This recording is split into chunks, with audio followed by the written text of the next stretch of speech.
ತನ್ನನ್ನು ಕಿಡ್ನಾಪ್ ಮಾಡಿದ ವ್ಯಕ್ತಿಯನ್ನೇ ಹಚ್ಚಿಕೊಂಡು ಆತನನ್ನ ಬಿಟ್ಟು ಬರಲಾಗದೆ ಮಗುವೊಂದು ರಚ್ಚೆ ಹಿಡಿದು ಕಣ್ಣೀರು ಹಾಕಿದೆ. ಪೊಲೀಸರು ಮಗುವನ್ನು ಸ್ವಂತ ತಂದೆ ತಾಯಿಗೆ ಒಪ್ಪಿಸಲು ಮುಂದಾದ್ರೂ ಹೋಗದೆ ತನ್ನನ್ನ ಅಪಹರಿಸಿದ ವ್ಯಕ್ತಿಯನ್ನೇ ಪುಟ್ಟ ಬಾಲಕ ತಬ್ಬಿಕೊಂಡು ಕಣ್ಣೀರಿಟ್ಟಿದ್ದಾನೆ.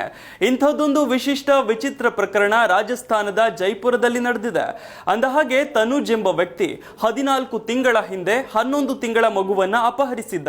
ಈ ಕಿಡ್ನಾಪರ್ ಈ ಮೊದಲು ಉತ್ತರ ಪ್ರದೇಶದಲ್ಲಿ ಹೆಡ್ ಕಾನ್ಸ್ಟೇಬಲ್ ಆಗಿ ಪೊಲೀಸ್ ಇಲಾಖೆಯಲ್ಲೇ ವೃತ್ತಿ ನಿರ್ವಹಿಸ್ತಾ ಇದ್ದಂತೆ.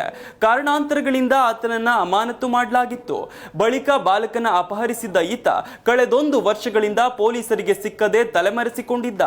ಪೊಲೀಸರು ಆರೋಪಿಗಳ ಶೋಧ ಹೇಗೆ ಮಾಡ್ತಾರೆ ಅನ್ನೋದನ್ನ ಸ್ವತಃ ಅರ್ಥ ಮಾಡಿಕೊಂಡಿದ್ದ ಈ ಆಸಾಮಿ ಮೊಬೈಲ್ ಕೂಡ ಬಳಸ್ತಿರ್ಲಿಲ್ಲ. ಸನ್ಯಾಸಿಯಂತೆ ಗಡ್ಡ ಬಿಟ್ಟುಕೊಂಡು ಗುಡಿಸಲೊಂದರಲ್ಲಿ ಬದುಕ್ತಾ ಇದ್ದ ಈತ ಯಾರೊಂದಿಗೂ ಕೂಡ ಮಾತನಾಡ್ತಿರ್ಲಿಲ್ಲ.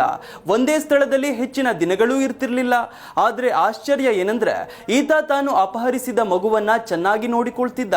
ಮಗು ಕೂಡ ಆತನನ್ನ ಹಚ್ಚಿಕೊಂಡಿತ್ತು.